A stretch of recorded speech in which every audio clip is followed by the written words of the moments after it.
Hello, hello. I'm Emily, and we're going to be doing, what are we doing? A quick summation problem. It's literally on my screen in front of me. Anyway, you probably know what we're doing.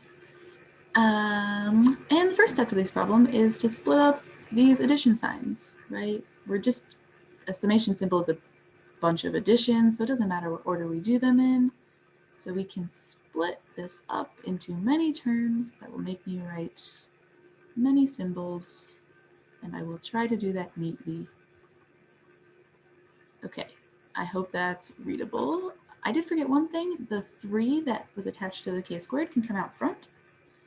And now we can simplify each of these terms individually. Okay, to deal with the first one, don't forget the 3. And then we have a k squared here. So let's go look at the formula chart.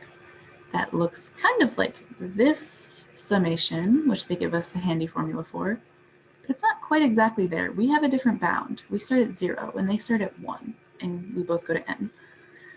Well, the easiest way I deal with that is to deal with the k equals 0 separate and add that into the summation k equals 1 to n. That's totally valid. When k equals 0, we get 0 squared, which is just 0, and then now we have a summation that looks very similar to the formula, so we can just copy it right in. Oh, that's not going to fit.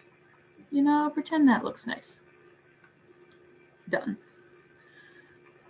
Second term, we're going to do the same thing. Add the k equals 0 separately so that we fit this formula now. And so we get 0 plus the formula. You don't have to memorize these, just make sure you keep this chart handy. Okay, and the last term, I'm actually going to deal with this the same way as the other ones, splitting up the k equals 0. And so we get 2, because when k equals 0, we added 2, plus 2 times the number of times we're going to run through this summation. The number of times we'll add 2 here. And that's n. When we go from 1 to n, we're adding 2n times. Now, this is also equivalent to writing 2 times n plus 1. And if you're in a coding class, you might remember 0 indexing. So if we have an array that starts at index 0 and goes to n, there are n plus 1 items in it. Same idea here, we'll add to n plus 1 times because we start at 0.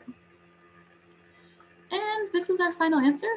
I would leave it mostly in this form, maybe get rid of the zeros, but don't feel like you need to simplify unless the problem tells you to. Especially on an exam, that often just leads to algebra errors, and you don't need to do that. It's totally okay to leave it. And we're done with this video.